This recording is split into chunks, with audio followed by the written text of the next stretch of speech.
तर या दोन्ही दसरा मेळाव्यांवरून आता ठाकरेंच्या शिवसेनेचे खासदार संजय राऊत आणि त्यासोबतच भाजपचे माध्यम प्रमुख नवनाथ बन यांच्यामध्ये जुगलबंदी पाहायला मिळते. बघूया.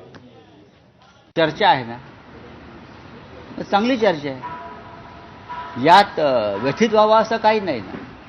माननीय उद्धव ठाकरे, माननीय राज ठाकरे हे दोन बंधू एकत्र आलेले आहेत. अनेक विषयावर चर्चा करतायत, एकमेकांशी संवाद साधतायत, विचारांची देवाणघेवाण करतायत. दसऱ्याला वैचारिक सोन्याचं आदानप्रदान सुद्धा होऊ शकतं.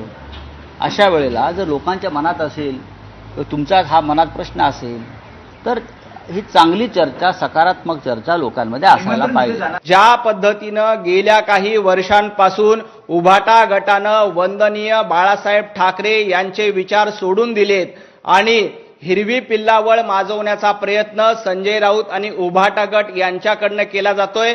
त्यामुळं माझं संजय राऊत यांना आव्हान आहे, तुम्ही जय शहा किंवा अमितभाई शहा यांचं नाव घेण्यापेक्षा तुमच्या दसरा मेळाव्याला असदुद्दीन ओवेसींना बोलवा, तुमच्या दसरा मेळाव्याला सज्जाद नोमानींना बोलवा आणि तुमच्या दसरा मेळाव्याला कमी पडलं तर राहुल गांधी यांना देखील बोलवा.